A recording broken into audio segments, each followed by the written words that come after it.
ముళ్ళను ముళ్ళుతోనే తీయాలి, వజ్రాన్ని వజ్రంతోనే కోయాలన్నట్లుగా కొవ్వును కొవ్వుతోనే కరిగించాలనే నినాదం ఇటీవల బాగా ప్రాచుర్యంలోకి వచ్చింది. అధిక బరువు, స్థూలకాయం, మధుమేహం వంటి జీవనశైలి జబ్బుల్ని కట్టడి చేయడానికి ఆహారంలో కొవ్వును ఎక్కువగా తీసుకుంటే మంచి ఫలితం ఉంటుందని చెబుతున్నారు నిపుణులు. ఈ రకమైన ఆహార నియమాల్ని కీటో డైట్గా వ్యవహరిస్తున్నారు.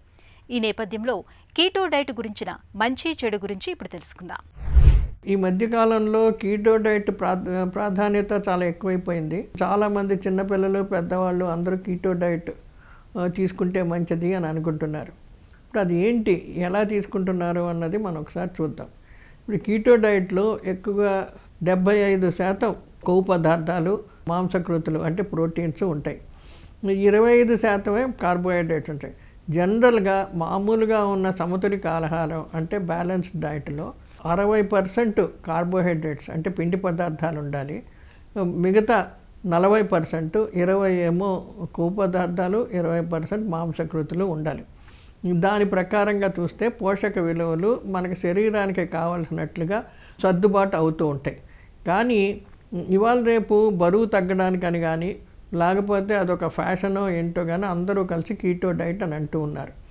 ఇందులో ఈ మాంసకృతులు ఎక్కువగా వాడడం వలన, తర్వాత ఈ కొవ్వు పదార్థాలు ఆల్మోస్ట్ 60% కొవ్వు పదార్థాలు వాడడం వలన ఏమైపోతుందంటే శరీరానికి కావాల్సిన పిండి పదార్థాలతోటి రావాల్సిన ఇంధనం అంతాను ఇప్పుడు కొవ్వు పదార్థాల నుంచి వస్తుంది.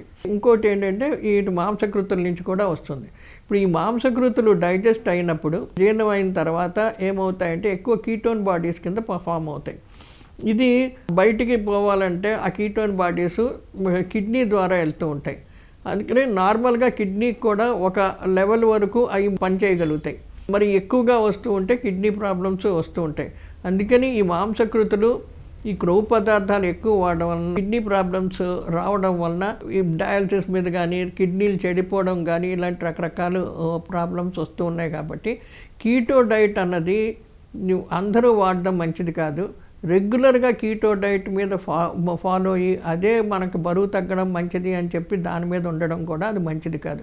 ఏదో వారం రోజులు, 10 రోజులు ఏదో కొంచెం తగ్గించుకుందాం, అడ్జస్ట్ చేసుకుందాం, కొన్ని కారణాల వలన, కొన్ని ఫంక్షన్స్ వలన అట్లాంటిది కొన్ని కీటో డైట్లు తినచ్చు. అదే మన కీటో డైట్ అన్నాం, ఎక్కువ high protein, high fat diet అని అంటాం. అలాంటివి తినచ్చు. కానీ జనరల్గా ఒక కీటో డైట్ ఫామ్ చేయడం వలన చాలా మటుకు శారీరక ఇబ్బందులు చాలా ఎక్కువగా వస్తుంటాయి.